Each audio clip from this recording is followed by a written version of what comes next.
Halo guys, perkenalkan nama saya Arfa Rauli Hutahayan, Prodi Agribisnis Hortikultura semester 5.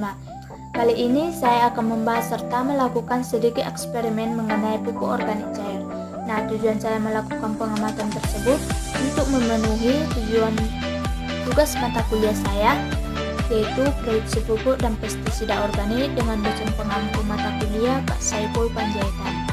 Nah, sekarang saya akan menjelaskan apa itu pupuk organik cair. Pupuk organik cair adalah pupuk yang telah mengalami proses fermentasi sehingga menghasilkan larutan hasil pembusukan dari sisa bahan yang telah kita gunakan. Manfaatnya, kita ketahui bahwa pupuk organik cair ini dapat mendorong dan meningkatkan pembentukan klorofil daun dan meningkatkan kemampuan fotosintesis tanaman. Pupuk ini dapat digunakan ke berbagai tanaman, yaitu berfungsi sebagai perangsang tumbuh terutama pada tanaman yang mulai bertunas. Misalnya itu kita menggunakan ke tanaman hias seperti tanaman aglonema, tanaman bunga lili, dan lain sebagainya. Sekarang saya akan menjelaskan bahan-bahan pembuatan pupuk organik cair ini. Yang pertama itu kita menggunakan sisa limbah makanan mulai dari kulit pisang, nanas, dan juga sayur hijau, baik itu kangkung ataupun daun pepaya. Yang kedua itu sisa limbah ikan. Yang ketiga itu O4. O4 ini merupakan bahan yang membantu proses pembuatan pupuk organik dan bermanfaat memperbaiki struktur dan tekstur tanah menjadi lebih baik.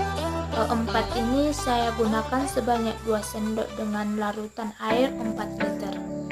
Yang keempat, gula merah. Gula merah ini berfungsi sebagai campuran penyubur tanah dan tanaman supaya tanaman kita itu tumbuh dengan lebih maksimal.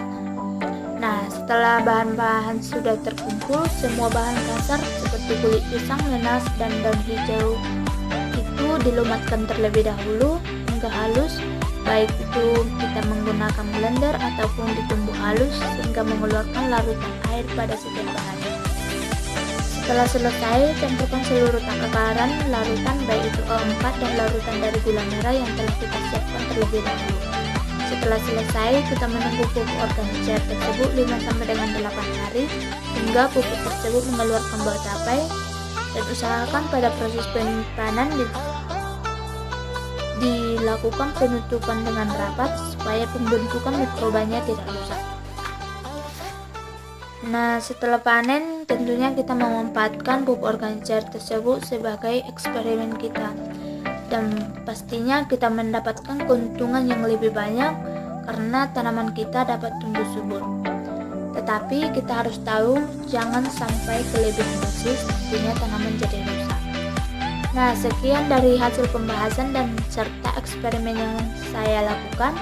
Jika ada kesalahan kalimat yang saya tuturkan, saya minta maaf. Sekian dan terima kasih. Selamat siang.